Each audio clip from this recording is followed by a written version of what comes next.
அல்லேலூயா அல்லேலூயா. கர்த்தர் நல்லவர். 1 யோவான் 5வது அதிகாரம் 21வது வசனம். 1 யோவான் 5வது அதிகாரம் 21வது வசனம். பிள்ளைகளே நீங்கள் விக்கிரகங்களுக்கு விலகி உங்களை காத்துக் கொள்வீர்களாக. ஆமென். அழகா சொல்லியிருக்கிறார். அவர் எப்படி சொல்றார்? பிள்ளைகளே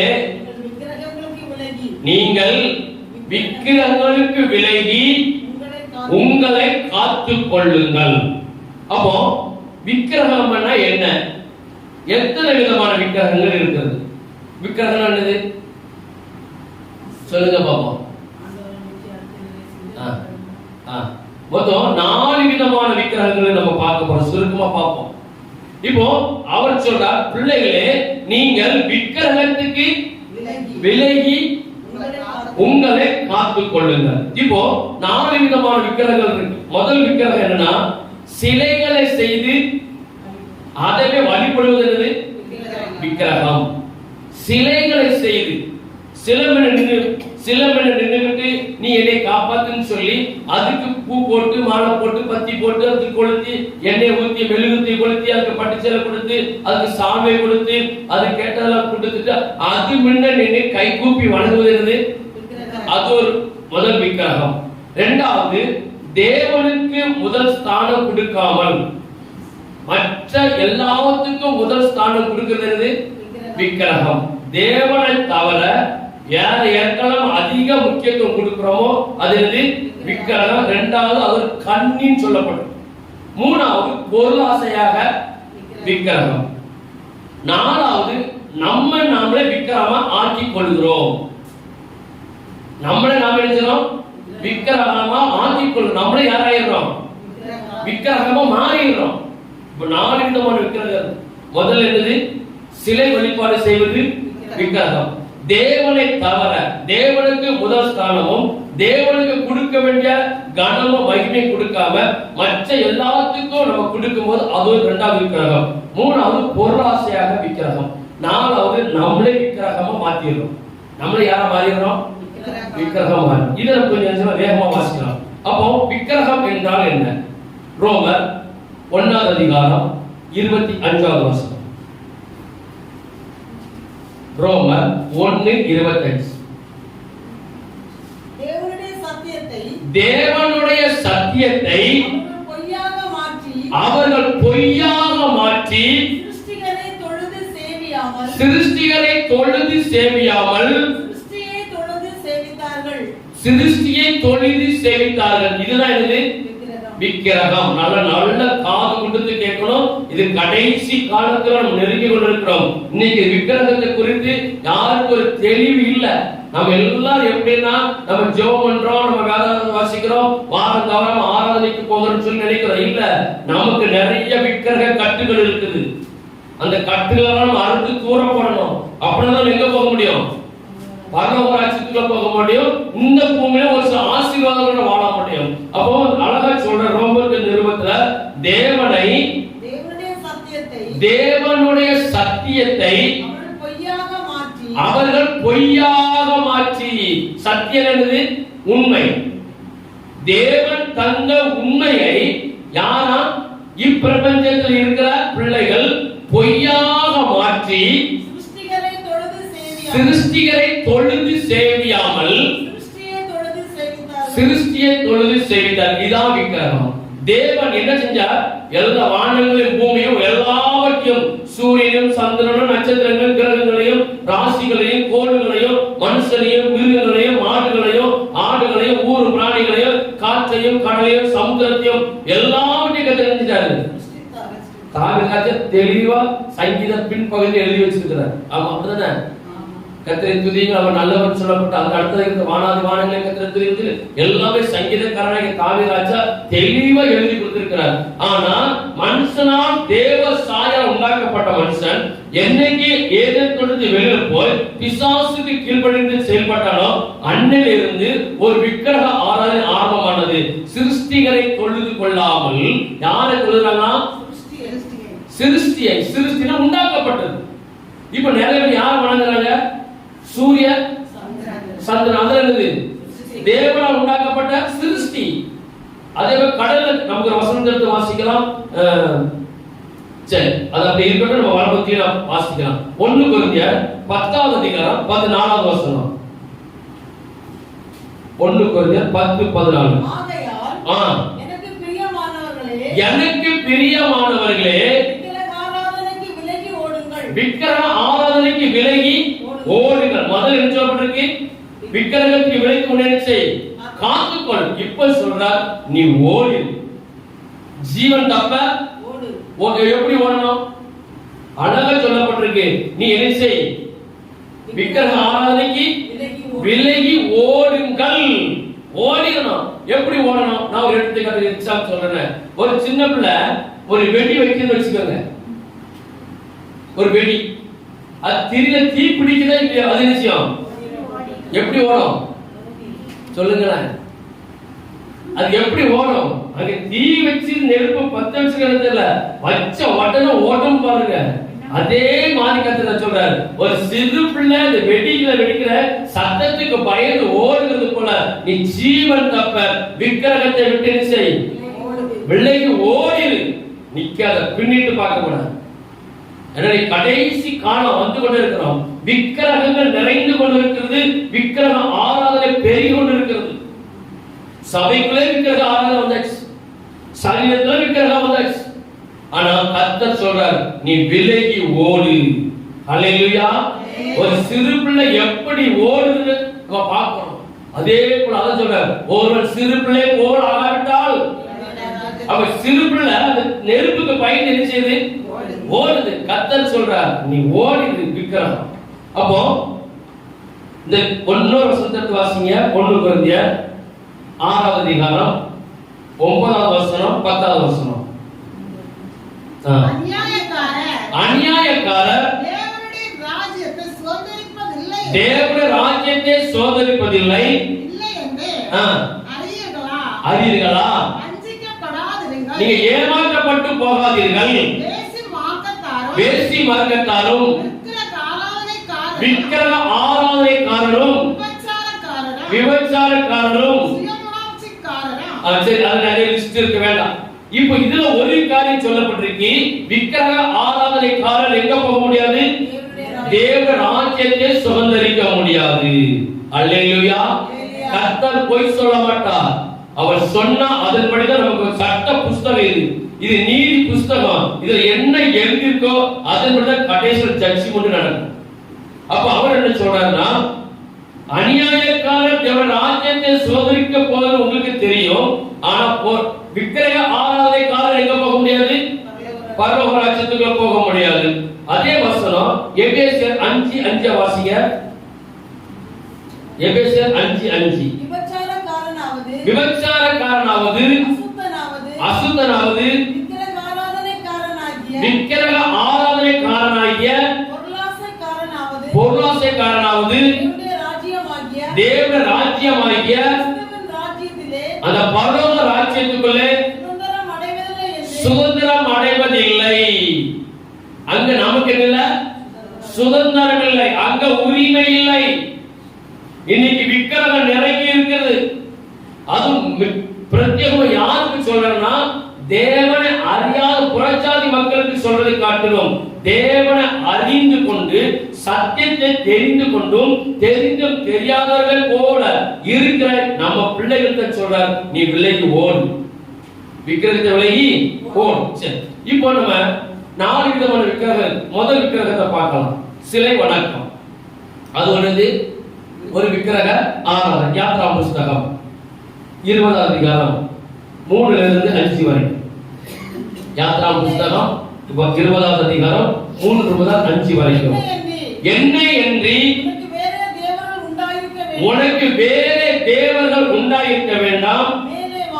நல்ல கவனிகள். இப்பதான் பார்க்க போறேன். சிருஷ்டியை தொழுது கொள்ளாமல் சிருஷ்டிகளை தொழுது கொள்ளணும். அதை கர்த்தர் தெளிவா சொல்றார். இப்ப இந்த ஜனங்கள் என்ன செய்யறாங்கன்னா, வாசிங்க, மேலே வானத்திலும் கீழே பூமியிலும் உண்டாய் இருக்கிறவர்களுக்கு ஒப்பனாக ஒரு சொரூபத்தையாவது யாதொரு விக்கிரகத்தையாவது நீ உனக்கு உண்டாக்க வேண்டாம். கட்டளை கொடுக்கிறார். நீ விக்கிரக ஆராதனை செய்யக்கூடாது. எந்த மாதிரி? மேலே வானத்திலனா கிரகங்கள், ராசிகள், வேற இருக்கு நட்சத்திரங்கள், கோள்கள் எல்லாமே கர்த்தரால் சிருஷ்டிக்கப்பட்டது. இன்னைக்கு இரவும் பகலும் நமக்கு வர்ற காரணம் பூமி என்னது? சுத்துது. பூமி நமக்கு தன்னைத்தானே சுத்துது. அதே பூமி தன்னைத்தானே சுத்திட்டு யாரை சுத்தி வருது? சூரியனை சுத்துது. இந்த சூரியன் எதை சார்ந்து இருக்கு? நமக்கு நிறைய கோள் இருக்கு. அதாவது சூரிய குடும்பம் இருக்கு.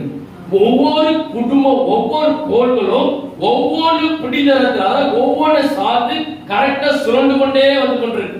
இப்ப நம்ம ஜனங்கள் இயேசுவை அறிந்த ஜனங்களும் அறியாத ஜனங்களும் வானத்தில் உள்ள கிரகங்கள் இருக்கிறாங்க தொழுது கொள்கிறார்கள். அதனை தொழுது கொள்ளக்கூடாது.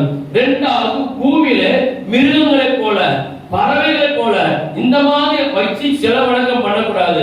அதுக்கு பதிலாக தண்ணீரில் உள்ளதை போல வேற வாசிங்க. நீ அவர்களை நமஸ்கரிக்கவும் சேவிக்கவும் வேண்டாம்.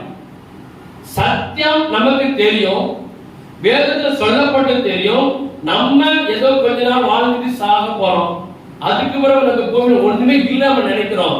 மரித்த பிறகுதான் நமக்கு தெரியும் நம்ம எங்க போறோம்னு. அதுக்கு பிறகுதான் தெரியும். ஆனா கர்த்தர் தெளிவா சொல்லிட்டார். எக்காரணம் கொண்டும் ஆண் விக்கிரகமா இருந்தாலும் சரி, பெண் விக்கிரகமா இருந்தாலும் சரி, அது முன்னவே வண்டி போடாத, அது முன்னவே கும்பிட்டு விடாத, அது கேட்கிற மாதிரி விளக்கு பத்த வைக்க கூடாது, அது கேட்கிற மாதிரி மெழுகு பத்த வைக்க கூடாது, அது கேட்கிற மாதிரி உப்பு போடக்கூடாது, அது கேட்கிற மாதிரி மாலை போடக்கூடாது, அது தர கஞ்ச குடிச்சிட்டு வராத, அது வயிற்றுக்குள்ள பாய்சனாவே உட்கார்ந்து இருக்கும். கடைசியில் எங்க போயிரும்? எங்க போயிரும்?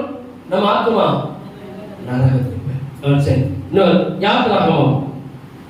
இப்போ கர்த்தரை அறிந்த பிள்ளைகள் ஒரு விக்கிரக ஆராதனை செய்யறத பாருங்க. தேவனை அறிந்த பிள்ளைகள் எடுத்து வாசிக்கலாம். யாத்ரா புஸ்தகம் 32வது அதிகாரம் 1 முதல் 5 வரைக்கும். மோசே மலையிலிருந்து இறங்கி வர தாமதிக்கிறதை ஜனங்கள் கண்டபோது அவர்கள் ஆர்வத்தில் கூட்டம் கூடி அவனை நோக்கி எகிப்து தேசத்திலிருந்து எங்களை அழைத்து கொண்டு வந்த அந்த மோசேக்கு என்ன சம்பவம்? இப்ப மோசேயை கர்த்தர் மேலே கூப்பிட்டார். மலைக்கு வாப்பா, நான் உன்கிட்ட பேசணும்னு சொல்லி கூட்டிட்டு போயிட்டார். இங்க போன மோசே என்ன செய்யணும்? ஆளை காணும். கொஞ்சம் லேட் ஆயிடுச்சு. ஆனா இங்க இருக்கிற ஜனங்கள் பார்த்தாங்க மோசேக்கு எதுவும் ஆயிப்போச்சு. இனி நமக்கு என்ன செய்வோம்? உங்க கழுத்துல கிடக்கிற அவனுக்கு என்ன செய்ய? எதை எல்லா தங்கத்தை கலத்தி கொண்டாங்கன்னு சொல்லி எல்லாரும் ஆர்வம் கேட்டு அது பிரகாரம் ஊர் கருப்பிடிச்சு கண்ணுக்குட்டியை போல உருவத்தை செய்து அதுக்கு எல்லாம் ஊர்ல மாத்தி பார்த்தாச்சு கண்ணுக்குட்டியா வந்து நிக்கி. இப்ப அவங்க சொல்றாங்க மோசே காணும், மோசை கூட்ட ஆண்டவரை காணும். இப்ப நம்ம வழி நடத்துனதுதான் இந்த கண்ணுக்குட்டி தான் சொல்லி உருவத்தை செஞ்சு அதை வணங்க ஆரம்பிச்சிட்டாங்க. யாரு அவங்க? யாரு? தேவனை அறிந்த கர்த்தருடைய ஜனங்கள். தொழுகிற ஒருவன் எங்க போகல? கானான் தேசத்துக்குள்ள போகல. அது ஒரு விக்கிரகம். கர்த்தர் சொல்றார், நீ மிருகத்தை வணங்காத, மிருகத்தின் சாயல் ஒப்பான ஒண்ணு வணங்காத, ஒண்ணு வீட்டுல வைக்கே செய்யாத. அது நமக்கு கண்ணி. இப்போ இந்த வசனத்தை ஃபுல்லா முடிச்சிட்டா என்ன சம்பவித்ததோ அறியோம். ஆதலால் நீ எழுந்து முன் செல்லும் தெய்வங்களை எங்களுக்காக உண்டு பண்ணும் என்றார்கள். இது பிசாசு கொடுக்கிற ஒரு ஆலோசனை. இஸ்ரவேல் ஜனங்களை விழத்தட்டுகிறதுக்கும் தேவனை விட்டு பிரிக்கிறதுக்கும் அது செய்த பெரிய சதி மோசம். நீ நமக்காக விக்கிரகத்தை செய்வோம். இதே போல கர்த்தரால் ரட்சிக்கப்பட்ட ஜனங்கள், கர்த்தரை தெரிந்து கொண்ட ஜனங்கள், சத்தியத்தை தெரிந்த ஜனங்கள் கொஞ்சம் ஜெபம் பண்ணி கொஞ்சம் ஆசீர்வாதம் வரல, கொஞ்சம் காரியம் தடையா இருக்குது, என்ன ஆச்ச தெரியல, நம்ம எங்க போயிருவோம்? விக்கிரகத்துக்கு முன்ன போயிடும். கர்த்தர் சொல்ற, நீ போகாத, நீ சிருஷ்டிகரை தொழுது லாபமோ நஷ்டமோ பவுல் அதான் சொல்றான், நான் எல்லாரோட லாபத்தை நஷ்டம் நினைச்சேன், நான் ஓடுகிறேங்கிறார். பவுல் அழகா படிக்கணும். அப்போ நமக்கு இந்த கர்த்தரை அறிந்த பிள்ளைகளே இன்னைக்கு சிலைக்கு முன்னே நிற்கிறாங்க. கர்த்தரை அறிந்த பிள்ளைகளே இன்னைக்கு நினைச்சாங்க எல்லாவற்றையும் தொழுது கொண்டிருக்கிறாங்க. கர்த்தர் சொல்றார், அது ஒரு விக்கிரகம், அது ஒரு கண்ணி. நம்ம எங்க போகக்கூடாது? சரி, நம்ம போல நம்ம சாப கொடுத்து விடலாமா? நான் தான் வர முடியல, ஏன் நான் வர முடியல, நீ அக்கா நீ செய், நான் உனக்கு கொஞ்சம் காணிக்க தரேன், நீ செய். இல்ல, அதை விட பெரிய துரோகம் ஒண்ணுமே இல்லை. கர்த்தர் நம்ம நிர்மலமாக வைக்கும். இது முதல் விக்கிரகம். இரண்டாவது விக்கிரகம், இது கர்த்தருடைய பிள்ளைகள் செய்கிறாங்க. இப்ப கர்த்தர் அறிந்த பிள்ளைகள், நமக்கெல்லாம் கர்த்தர் மனக்கண்களை திறக்கணும், நமக்கு ஆவிக்குரிய கண்கள் திறக்கணும். சத்துருவாவன் கண்ணில் இருந்துச்சுன்னா குருடாக்கி போட்டு விட்டான். இரண்டாவது மனுஷனை குறித்தது ஒரு காரியம், அதாவது தேவனுக்கு முதல் ஸ்தானம் கொடுக்கணும். நம்ம தேவனுக்கு முதல் ஸ்தானமும் முதல் கணமும் அவருக்கு செலுத்தாமல் மனுஷரை தொழுது கொள்கிறோம். மனுஷனை எடுத்து வாசிக்கலாம். அப்போஸ்தலர் நடவடிக்கைகள் 14வது அதிகாரம் 8 முதல் 15 வரைக்கும். அப்போஸ்தலர் நடவடிக்கைகள் 14வது அதிகாரம் 8 முதல் 15வது வசனம் வரைக்கும். லிஸ்திராவிலே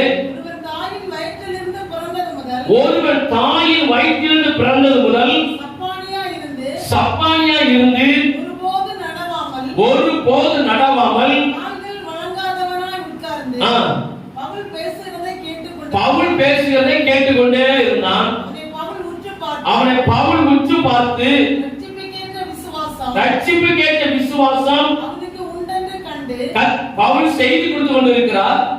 அங்க நிறைய பலவீனப்பட்ட ஜனங்கள் இருக்கிறாங்க, சப்பானி இருக்கிறாங்க, ஊழல் இருக்கிறாங்க, பலதரப்பட்ட மக்கள் உட்கார்ந்து இருக்கிறாங்க. இப்ப அவர் செய்தி கொடுத்து கொண்டு பிரசங்கம் பண்ணி கொண்டு இருக்கும் போது ஒருத்தர் உற்று பார்க்கிறார். அவன் யாரு? தன் தாய் வயிற்றிலிருந்து பிறந்தது முதல் சப்பானி. இப்போ பிரசங்கம் பண்ணி கொண்டு இருக்கும் போது பவுல் அந்த சப்பானியை பார்க்கிறார். இவர் பண்ற பிரசங்கத்தை அவன் கவனிக்கிறான். அவர் இருதயத்துக்குள்ளதான் இவர் கவனிக்கிறார்.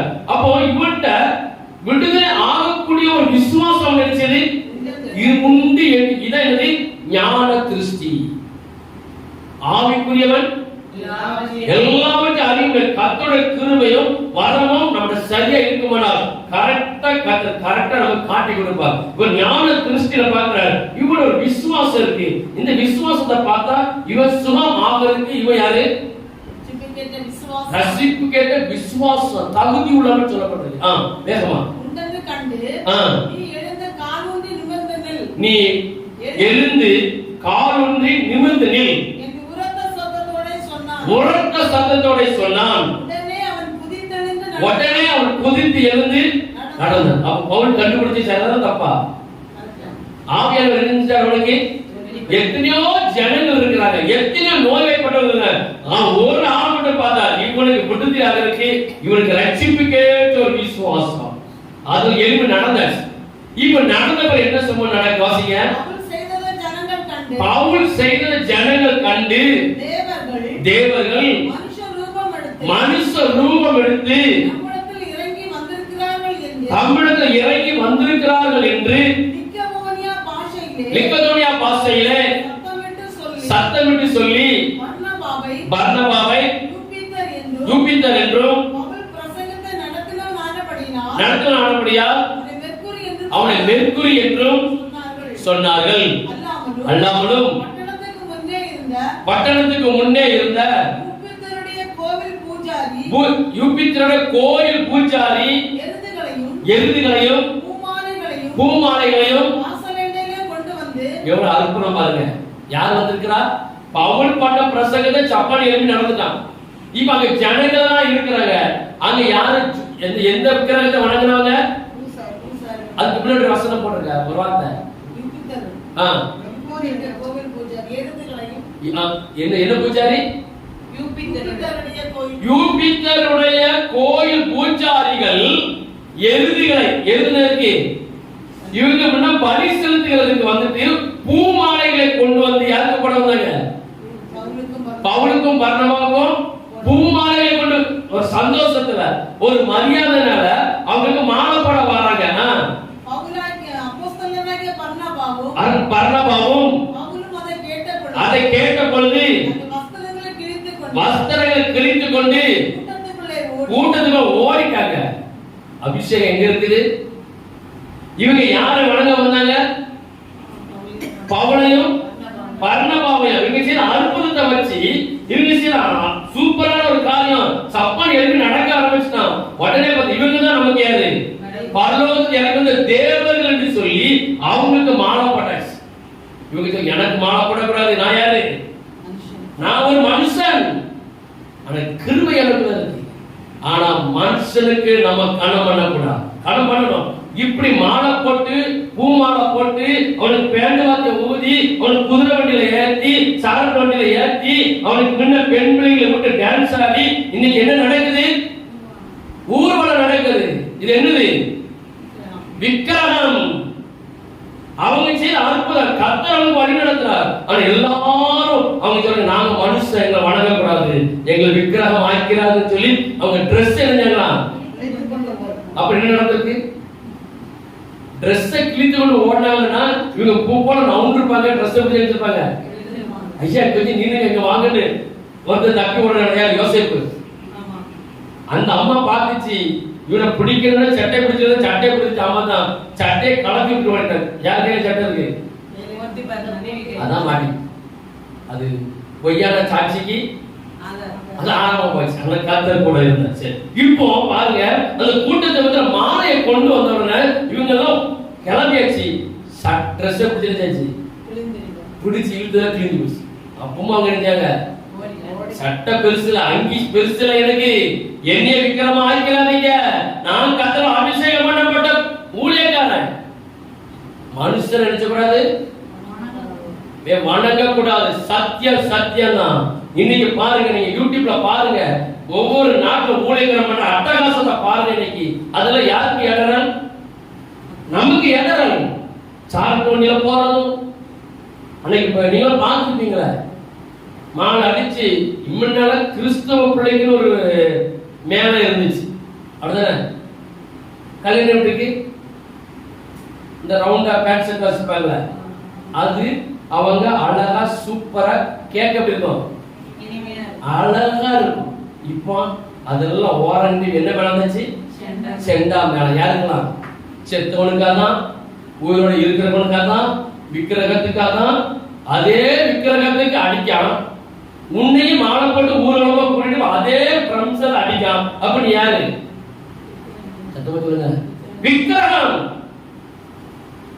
கால சமயம் வாய்த்தாலும் வாய்க்காவிட்டாலும் சத்தியத்தை சத்தியமா போதிக்கணும், இல்ல பரவாயில்ல போக முடியாது. நீங்க மனுஷன் வணங்க. இன்னைக்கு பாருங்க, இன்னும் இது பைபிள் நம்ம சொல்லப்பட்டிருக்கு. நம்ம இன்னைக்கு அரசியல் அதிகாரிகள் அரசியல்வாதிகள் நினைச்சோம், என்ன செய்யலாம்? தேவனுக்கு மிஞ்சி என்கிறோம். முதல் தேவன், இரண்டாவது மனுஷன். ஆனா தேவனை காட்டிலும் நம்ம பூமியில் உள்ள ஒரு ஐஸ்வர்யவானோ ஒரு அரசியல்வாதியோ ஒரு செல்வத்து புகுந்தவனோ அவன் காலில் போய் அவனுக்கு வணங்குறோம், மரியாதை கொடுக்கிறோம். அதுக்கு பிறகு ஊழியக்காரர்கள், நானும் ஊழியக்காரன் தான்.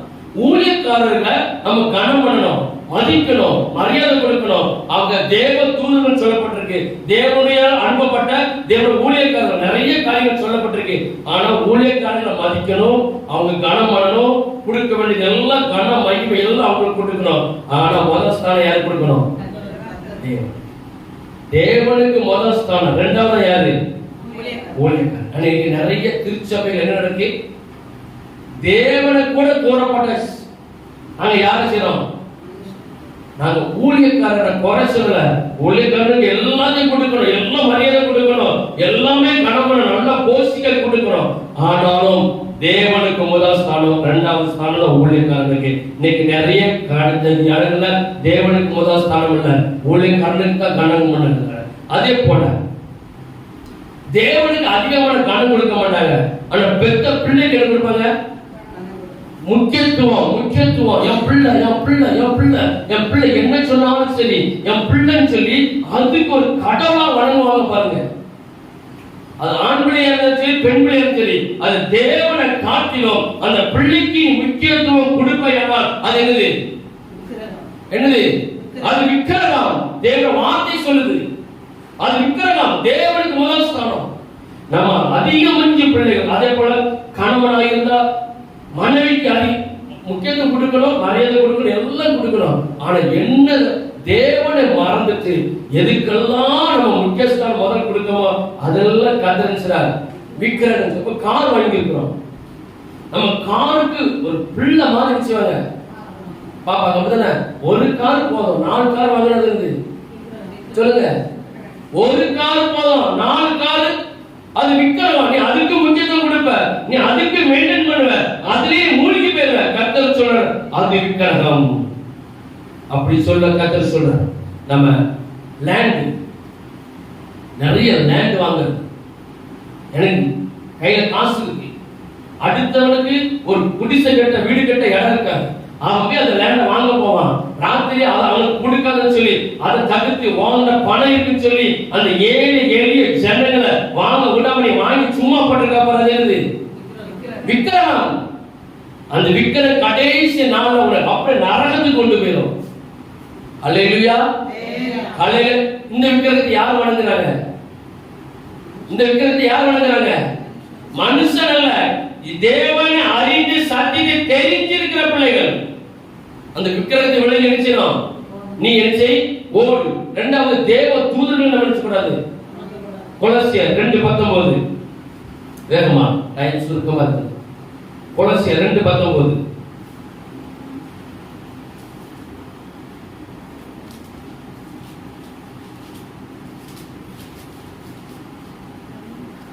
மாயமான தாழ்மையிலும் தேவ தூதர்களுக்கு செய்யும் ஆராதனையிலும்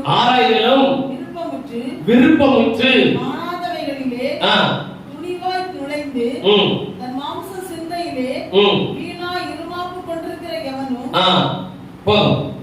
இன்னொரு வசனம் இருக்கு, கொலோசியர் 19:9 10 19 கொலோசியர் 19 சரி. அப்போ 9வது வசனத்தை வாசிங்க. 9:10 கரெக்ட். தேவதத்தின் பரிபூரணமெல்லாம் இல்ல, 2வது அதிகாரம் 9:10 வாசிங்க. கொலோசியர் வாசிங்க. ஏனென்றால் தேவதத்தின் பரிபூரணமெல்லாம் சரீர பிரகாரமாக அவருக்குள் வாசமா இருக்கிறது. மேலும் சகல துரைத்தனங்களுக்கும் அது இல்ல வசனம் வாசி. அப்ப நமக்கு என்ன சொல்லப்படுதுன்னா, நம்ம தேவ தூதர்கள் என்ன சொல்லக்கூடாது? வணங்க கூடாது. 9:10 வசனம் இருக்குது. சரி, அப்ப நம்ம தேவ தூதர்களை என்ன சொல்லக்கூடாது? நாம் வணங்க கூடாது. மனுஷனை வணங்க கூடாது. மனுஷனுக்கு ஒரு விக்கிரகமா ஒரு கடவுளா நினைச்சு அதற்கு முதல் ஸ்தானம் கொடுக்க கூடாது. இப்ப பாருங்க, ஒரு ஊர்ல ஒரு நல்ல மனுஷன் இறந்து போயிட்டாரு. உடனே அதுக்கு என்ன செய்வாங்க? சிலை செய்து கோயில் வச்சு கிடா வெட்டி பொங்கல் போட்டு அதை செய்வாங்க, ஒரு விக்கிரகமா மாற்றி விடுவார்கள். நம்ம அதை செய்யக்கூடாது. நம்ம அப்படி செஞ்சோம்னா நம்ம என்ன செய்யலாம்? விக்கிரக ஆராதனைக்காரர். விக்கிரக ஆராதனைக்காரர் எங்க போக முடியாது? தேவ ராஜ்யத்துக்குள் சுதந்திரிக்க முடியாது. 3வது விக்கிரகம் வேகமா வாசிக்கலாம். பொருளாசையாக விக்கிரகம். சங்கீதம் 119:36 119:36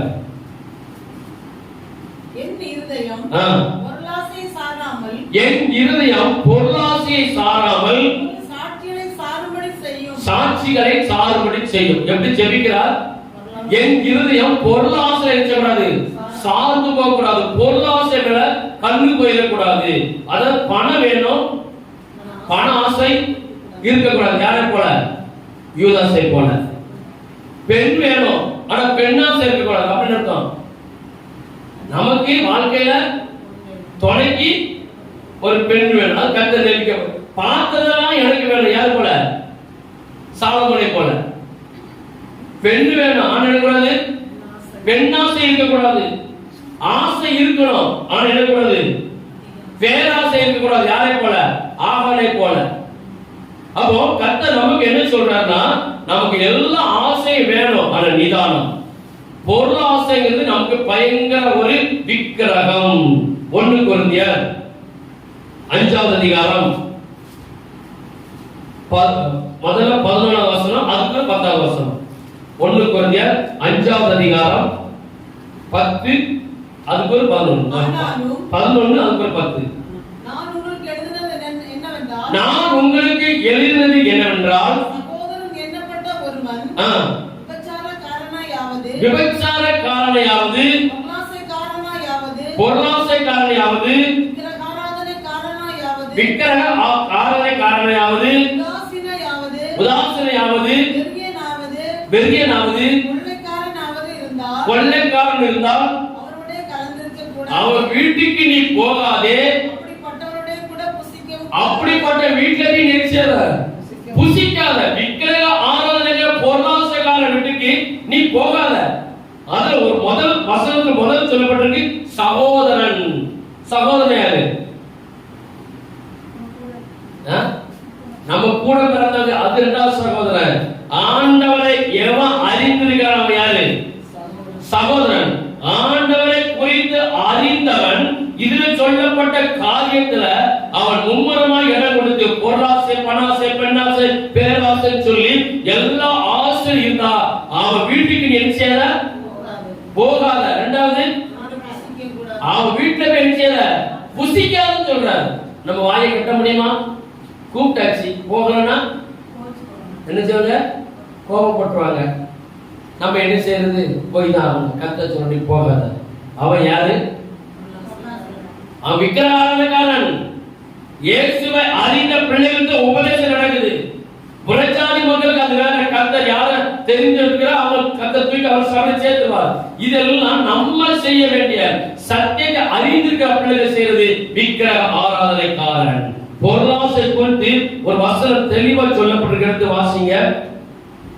லூக்கா சுவிசேஷம் 12வது அதிகாரம் 15வது வசனம் முதல் 21வது வசனம் வரைக்கும். லூக்கா 12:15 முதல் 21 வரைக்கும். பொருளாசை குறித்து எச்சரிக்கையா இருங்கள். ஏனெனில் நல்ல கவனிங்க.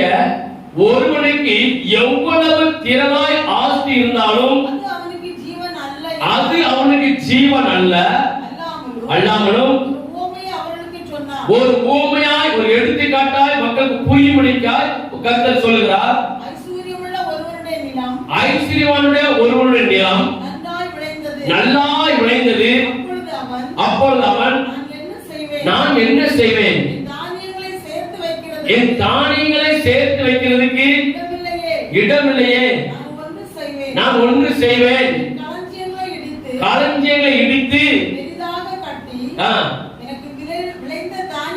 விளைந்த தானியத்தையும் என் பொருட்களையும். அவனுக்கு என்ன ஆசை? விற்கணுங்கிற எண்ணம் இல்ல. இப்போ அவர் விவசாயம் பண்ணிருக்கிறாரு. நிறைய அளவுக்கு மிஞ்சி விளைஞ்சிட்டு இப்ப ராத்திரி தூக்கம் இல்ல. ஐயோ நிறைய விளைஞ்சிட்டு நான் என்ன செய்யணும்னு சொல்லிட்டு இனி குடோன் என்ன செய்யறேன்? நான் இடிச்சு பெரிய குடோன் கட்ட போறேன். அந்த குடோனை கட்டி நான் சேர்த்து வைக்க போறேன். இதுக்கு என்ன சொல்ற? விக்கிரக ஆராதனை. நமக்கு போதுங்கிற அளவு கண்டிப்பா என்ன செய்யணும்? அடுத்தவங்களுக்கு குட்டுகளை விற்கணும். நமக்கு விவசாயம் நிறைய வந்திருக்குன்னா வேதம் அதான் சொல்லுது. நமக்கு நிறைய வருமானம் வந்துட்டு நம்ம வயல் நிறைய போட்டிருக்கிறோம். நம்ம தேவைக்கு தகுந்த அதிகமாயிட்டு கண்டிப்பா அதை என்ன செய்யணும்? விற்கணும். அடுத்தவங்க வாங்கி புசிக்கணும். அது எனக்கு வேணும் எனக்கு வேணும் சேர்த்து வைக்க கூடாது. உனக்காக அநேக வருஷங்களுக்கு சேர்த்து வைக்கப்பட்டிருக்கிறது. நீ இளைப்பாரி புசித்து குடித்து பூரிப்பாயிரு என்று தன்னைக்குள்ளே சொல்லலாம். எனக்கு நிறைய இருக்கு, நிறைய ஆஸ்தி இருக்கு, எனக்கு நிறைய தோட்டத்துல விளைநிலங்கள் இருக்கு. நான் இனி எனக்கு ஒரு கவலை இல்ல, நான் நல்லா புசித்து குடித்திருப்பேன்னு சொல்லி தன் ஆத்துமாக்கள் பேசிக் கொண்டிருக்கிறான். தேவனோ அவனை நோக்கி மதிகேடனே, இன்னைக்கு ராத்திரி நீ செத்து போவாயானால் சேகரித்தவைகள் கேட்கிறாரு. யாருக்கு சொல்லுங்க? மதிகேடனே விக்கிரக ஆராதனைக்காரனே, பேராசை உள்ளவனே, பொருளாசை உள்ளவனே, நீ உனக்கு வேணும் வேணும் சேர்த்து வைக்கிறாயே. நீ ராத்திரியே செத்து போனது யாருக்கு? யாருக்கு பாது சொல்லு. ஓமே சொல்றார். அப்ப தனக்கு தேவைக்கு போக கண்டிப்பா நினைச்சோம் அடுத்தவங்களுக்கு விற்கணும், இலவசமா கொடுக்கணும்ல. நமக்கு நிறைய வயல் விளைஞ்சிட்டா நமக்கு 6 மாசம் 1 வருஷத்துக்கு நம்ம தேவையா, மீதி எல்லாம் நினைச்சோம் சேர்த்து வைக்க கூடாது. நீ எனக்கு வேணும் வேணும். நாளைக்கு ஒரு 10-15 வருஷத்துக்கு முன்னாடி ஒரு சம்பவம் கேள்விப்பட்டேன். ஸ்கூல்ல வச்சு ஒரு டீச்சருக்கு 360 சேலை. எத்தனை சேலை? 360 சேலை. ஒரு வருஷத்துக்கு எத்தனை நாள்?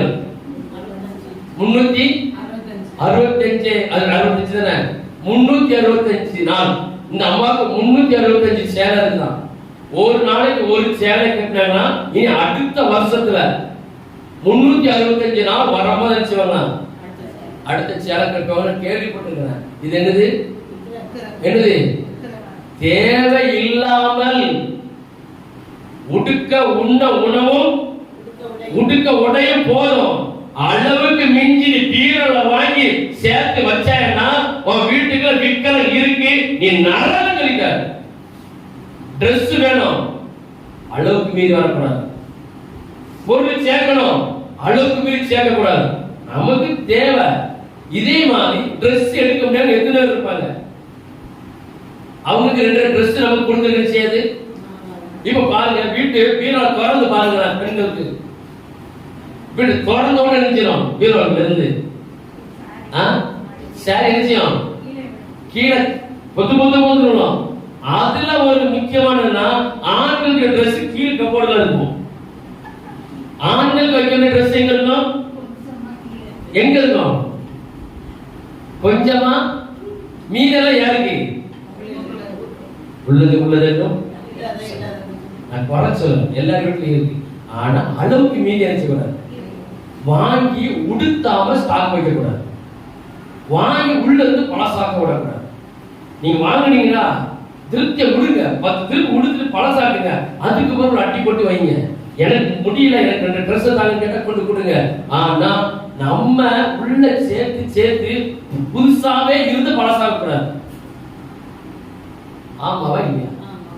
ஆமா. புதுசாவே இருந்து பழசாயிட்டுனா ரட்சிக்கப்பட்ட ஜனமே உன் வீட்டுக்குள்ள யார் இருக்கா? நீ எங்க போவ? நான் சொல்றேன், காத்தோட வார்த்தை பேசி கொண்டு இருக்கு. நேரம் சுருக்கமா இருக்கு. பெரிய பாய்க்கு போல வரப்போற பாய்க்கு. அப்ப நம்ம என்ன செய்யணும்? பொருளாசை சாரக்கூடாது. எல்லாவற்றையும் நிதானம், எல்லாவற்றையும் அளவு, எல்லாவற்றுக்கும் ஒரு கட்டுப்பாடு. கர்த்தர் சொல்ற அது விட்டு நமக்கு என்ன செய்யணும்? அவன் ராத்திரி உட்கார்ந்து தூங்குறான் சொல்றான், மதிகடனே நீ ராத்திரி ஒரு ஜீவன் எடுபட்டு போவையானால் நீ சேர்த்து வச்ச பொருள் எங்க போவோம்? யாருடையது? அப்ப நம்ம நினைச்ச கூடாது பொருளாசையாக விக்கிரகம். நம்ம நினைச்ச கூடாது. வேணும் எல்லாம் நிதானம், எல்லாம் தேவைக்கு. கர்த்தர் சொல்றார், பூலத்துல நமக்கு ஆசீர்வாதம் வேணும், இந்த பூமியில நமக்கு ஆசீர்வாதம் வேணும். ஆனா அது ஆசையா அது கொண்டு வந்து அளவுக்கு அதிகமா சேர்த்து நாம் எங்க பெறக்கூடாது? அது விக்கிரக ஆராதனையை மாற்றி விடக்கூடாது. 4வது விக்கிரகம் நம்மளை நாமே விக்கிரகமா மாற்றிக் கொள்கிறது.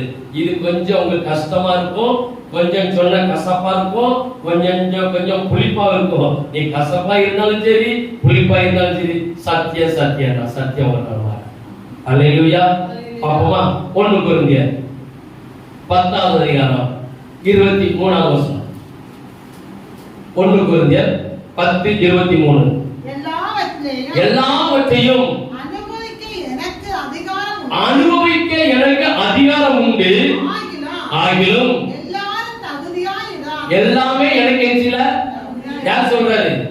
பவுல் பிரசங்கம் பண்ணுகிறார், சொல்லுகிறார், இந்த பூமியில எல்லாவற்றையும் அன்னைக்கு எனக்கு அதிகாரம் இருக்கு. எல்லாவற்றையும் அன்னைக்கு என்ன இருக்கு?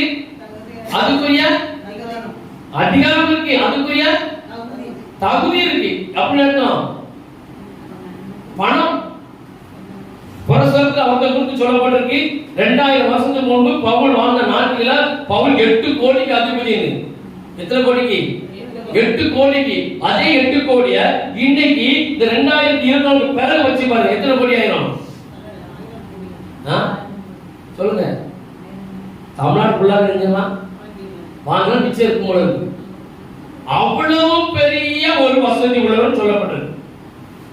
இப்போ அவர் சொல்றார், என்கிட்ட எல்லாம் இருக்கு, ஆனா எல்லாவற்றையும் அனுபவிக்க எனக்கு ஒன்று, அது யாரும் எனக்கு தட்டி கேட்க முடியாது, யாரும் நீ ஏன் கொடுக்குறான்னு கேட்க முடியாது. எல்லாவற்றையும் அனுபவிக்க இடம் அதிகாரம் உண்டு, ஆனா எல்லாம் எனக்கு இருக்காது. பார்க்கணும் நம்ம தகுதி தானா, நம்ம போற தகுதி தானா. சரி, 6வது அதிகாரம் 1 6 12 13 வேகமா. எல்லாவற்றையும் அனுபவிக்க எனக்கு அதிகாரம் உண்டு, ஆகிலும் எல்லாம் தகுதியா இராது. எல்லாவற்றையும் அனுபவிக்க எனக்கு அதிகாரம் உண்டு, ஆகிலும் நான் ஒன்றுக்கும் அடிமைப்பட மாட்டேன். இப்ப நிறைய பிள்ளைகள் எதுக்கு அடிமையா இருக்கிறாங்க சொல்லுங்க? எதுல? அவர் சொல்றாரு, நான் என்னைக்கு அடிமை கிடையாது. நான் நினைச்சா சாப்பிடுவேன், வேண்டாம்னு விட்டுருவேன். நான் இதை சாப்பிட்டு தான் நினைச்சணும். சில ஆதிக்கம் பண்றாங்க கேட்பேன். அது ஒரு லேடி பேசுது, எனக்கு தினமும் பிரியாணி சாப்பிட்டே ஆகணும், எனக்கு வேற சாப்பாடே எனக்கு வேண்டாம், தினம் இருந்து எனக்கு பிரியாணி சாப்பிட்டு தான் ஆகணும், தினமும் எனக்கு மீன் சாப்பிட்டு தான் ஆகணும். அவங்க என்ன சொல்றாரு? நான் அடிமை கிடையாது. நான் அடிமை சாப்பாட்டு விஷயத்திலயோ உடுக்கிற விஷயத்திலயோ ஐஸ்வர்யத்திலயோ எதுலையுமே நினைச்சக்கூடாது, அடிமை ஆகிடக்கூடாது. அவர் எல்லாம் எனக்கு அதிகாரம் உண்டு, எனக்கு தகுதியா இருக்குது, ஆனாலும் நான் அதுக்கு அடிமை இல்லை. அதை நம்ம நினைச்சோம் மேற்கொள்ளணும். அதான் நமக்கு கத்த தந்துக்கிற பலன். அப்ப அதுக்கு அடிமை ஆயிட்டுனா இப்ப நம்ம பார்க்க நாம எப்படி விக்கிரகமா ஆகிறோம். முதல்ல பார்த்துக்கிறது விக்கிரகத்து முன்னே நம்ம நமஸ்கிறது விக்கிரகம். தேவனை தவிர மனுஷன் முன்னே கையெழுத்து கும்பிடுறது விக்கிரகம். 3வது பொருளாசையாக விக்கிரகம். 4வது நம்மளே விக்கிரகம் மாறிட்டோம். எடுத்து வாசி. இப்ப நம்ம வாசி விட்டோம். அப்போ ஏசாயா தீர்க்கதரிசி புத்தகம் 42வது அதிகாரம் 8வது வசனம் வேகமா. ஏசாயா 42:8. நான் கர்த்தர், இது என் நாமம், என் மகிமையை வேற ஒருவனுக்கும் அவர் சொல்றாரு. யான் ஒரு மகிமை இருக்கு, அதை யாருக்கு கொடுக்கல, வேற ஒருவனுக்கு கொடுக்கல. என் நாமத்தை நான் விக்கிரகத்துக்கு நான் கொடுக்கல, என் மகிமையை நான் விக்கிரகத்துக்கு கொடுக்கல, என் நாமத்தை நான் விக்கிரகத்துக்கு கொடுக்கல. ஏசாயா 42:11. 48:11 தானே?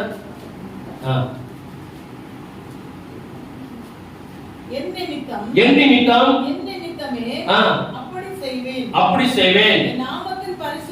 என் நாமத்தின் பரிசுத்தம் எப்படி குலைக்க சொல்றாரு. என் மகிமையை நினைச்சல நான் விக்கிரகத்துக்கு கொடுக்கல, என் நாமத்தை விக்கிரகத்துக்கு கொடுக்கல, என் பரிசுத்தத்தை நீங்கள் எப்படி குலைத்து போடலாம் கேட்கிறார். இப்போ ஆண்டவர் பாருங்க, அவருடைய மகிமையும் அவருடைய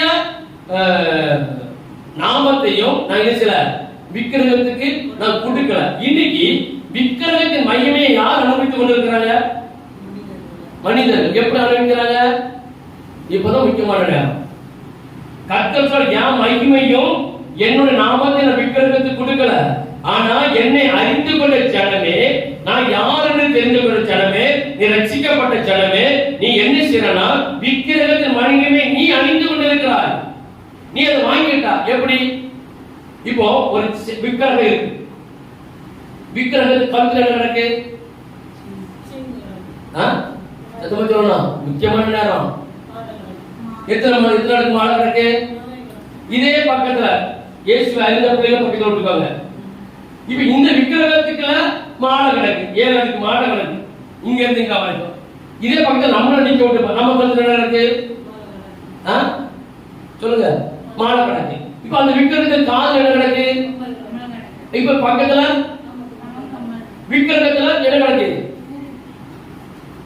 சீக்கிரம் நேரம் முடிய போகுது, நான் வாரேன். இப்ப பாருங்க, கையில அந்த விக்கிரகம் கையில என்ன இருக்கு? நம்ம கையில.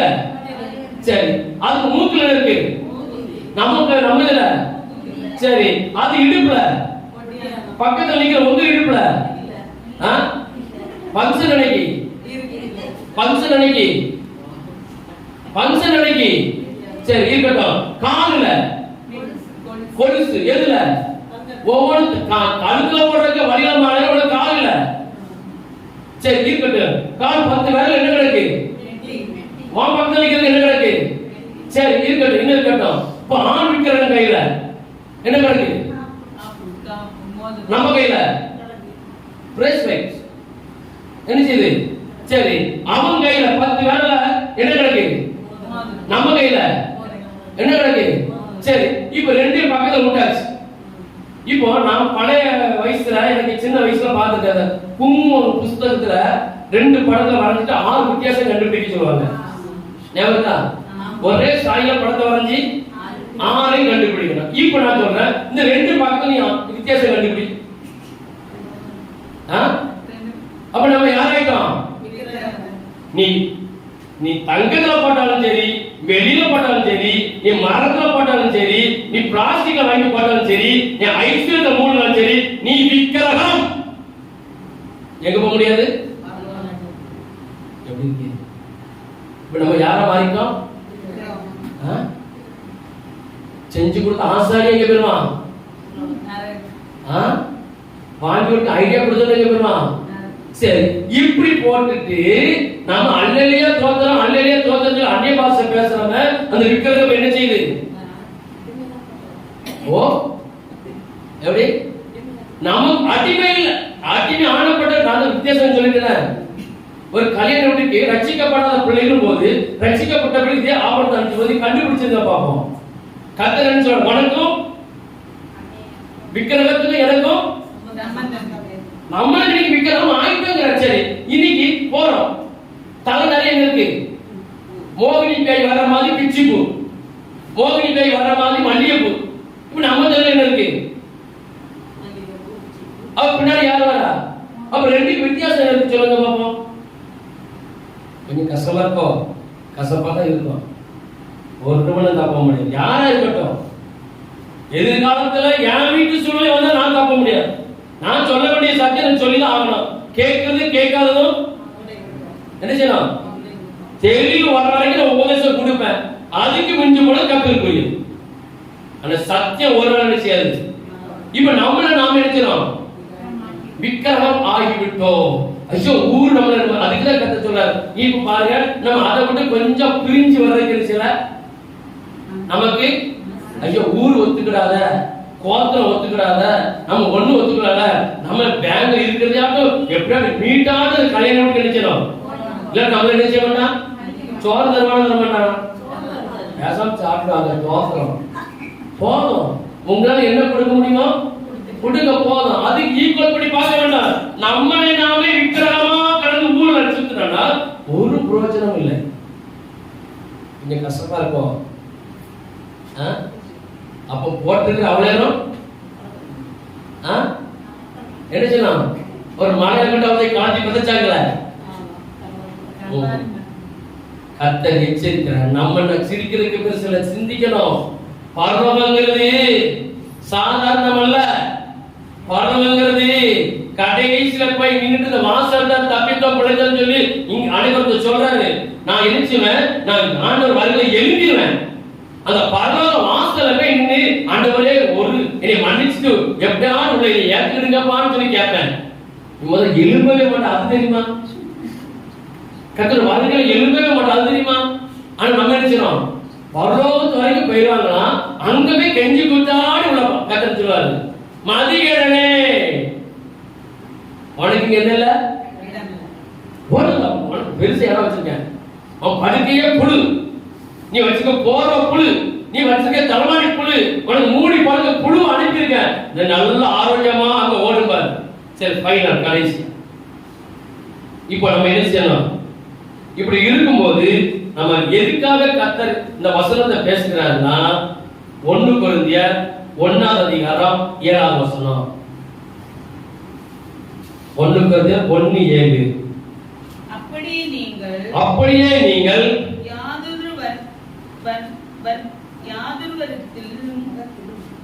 நிறுத்தி நிதானமா அப்படியே நீங்கள் யாதொரு வருத்தத்திலோ குறைவில்லாதவர்களாய் நம்முடைய கர்த்தராகிய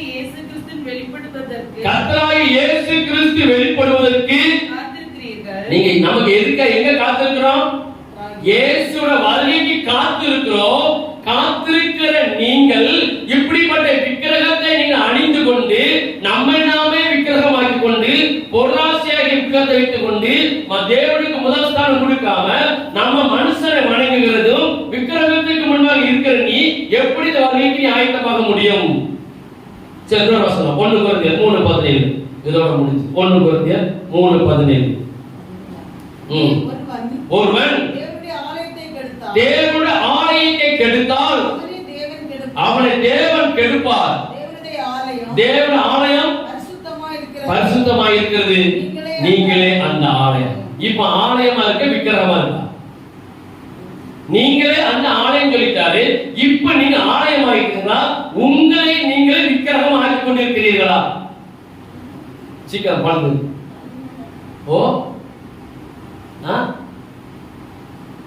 நீங்க நினைக்கலாம் எனக்கு வயசாயிட்டு எனக்கு ஒண்ணு இல்ல, நான் எல்லாத்தையும் கலந்துட்டேன்னு. நீ உன் பிள்ளை சந்ததிக்கெல்லாம் சேர்த்து வச்சுதான் நீ கலந்துருக்க தப்ப முடியாது. எங்க போனாலும் செக் வைப்பாரு.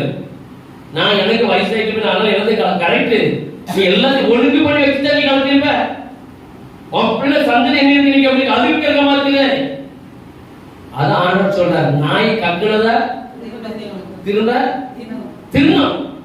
ஒருவேளை நம்ம எல்லாத்தையும் வேண்டாமே உதவி தள்ளிட்டு மீண்டும் வசதி வாய்ப்பு தூக்கி போட்டுட்டானா நம்மளே மாதிரி மதிக்கல நம்ம மலங்கள்